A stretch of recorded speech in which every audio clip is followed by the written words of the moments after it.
Hey guys, today I will tell you how to copy Bitcoin address in Coinbase wallet. So let's get started.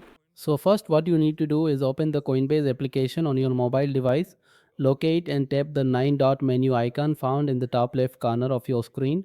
This menu button appears as a grid of 9 small dots. Tap it to access your options. From the available menu items, select the receive option in the top right section. This will bring up a panel showing all supported cryptocurrencies for receiving funds. Use the search function to find Bitcoin or scroll through the list until you locate it.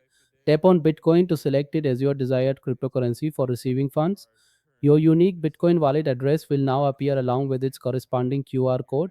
To copy this address, tap directly on the address field or use the copy button provided. Alternatively, click the three dots in the top right corner and select share option. This allows you to copy, screenshot, or share your Bitcoin address through various methods. Your address is specific to Bitcoin and cannot be used for other cryptocurrencies. You can provide this address to anyone who needs to send Bitcoin to your Coinbase account, and that's how you copy a Bitcoin address in Coinbase.